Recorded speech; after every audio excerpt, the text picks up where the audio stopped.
If any of you are new to 3D printing, this short video will help walk you through the basics. I'm going to be printing the miniatures from my Kickstarter, the Elves of Anar, and displaying some of the printed models at the end of the video. The first step in the process is preparing my 3D printer.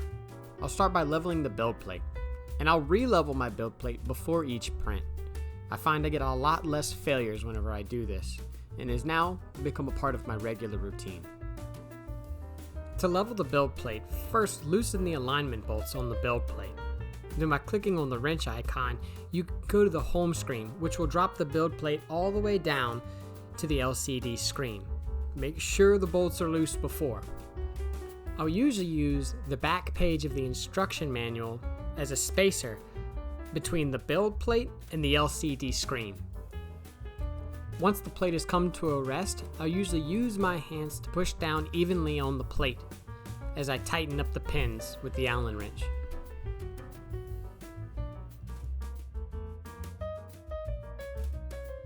I like to use a mixture of resins consisting of 3 parts Elegoo ABS-like resin gray and 1 part Shariatech tenacious. Now the miniatures I'm printing, I plan on using them in games, so I don't like them to be brittle. I find I still get very good detail even while using this mixture. Now I don't pre-measure this, I just eyeball it in the vat. It's 3/4 Elegoo resin to 1/4 tenacious. And I finish this up by mixing the resin with a Q-tip to avoid damaging the FEP screen. Now this is an Elegoo Mars Pro, and even with the room settings, it still takes a lot longer than some of the newer printers.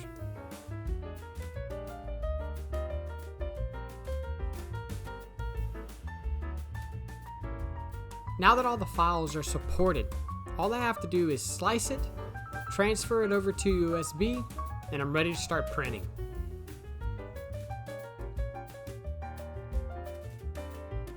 At this point, it's just a matter of waiting.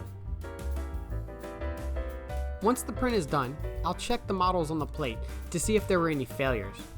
And unfortunately, I had a few. Some of the miniatures were not supported efficiently. I don't know if it's the resin I use or the printer settings, but I find I have to over-support the miniatures to get completed prints.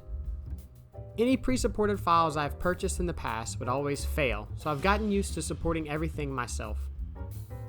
I've learned removing them from the build plate is not about brute force, but by breaking the seal between the base and the build plate. Using a scraper to gently lift the edges will eventually free it from the platform. Don't try to just push these down as hard as you can. You're probably just going to spill everything on your desk and break the model. I have used isopropyl alcohol in the past, but I find mean green works much better. Along with rinsing them with warm water. The warm water helps when removing the sports as well.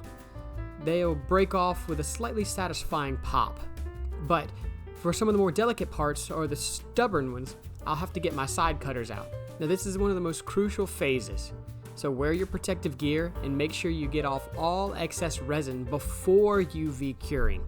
Trust me, skipping over this step could have you reprinting because a blob of resin could be smeared over his face or any of the other important details.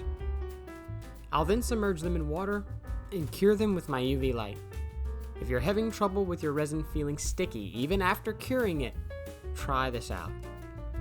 I've had to reprint a few of the files that had failed and also printed out some bases.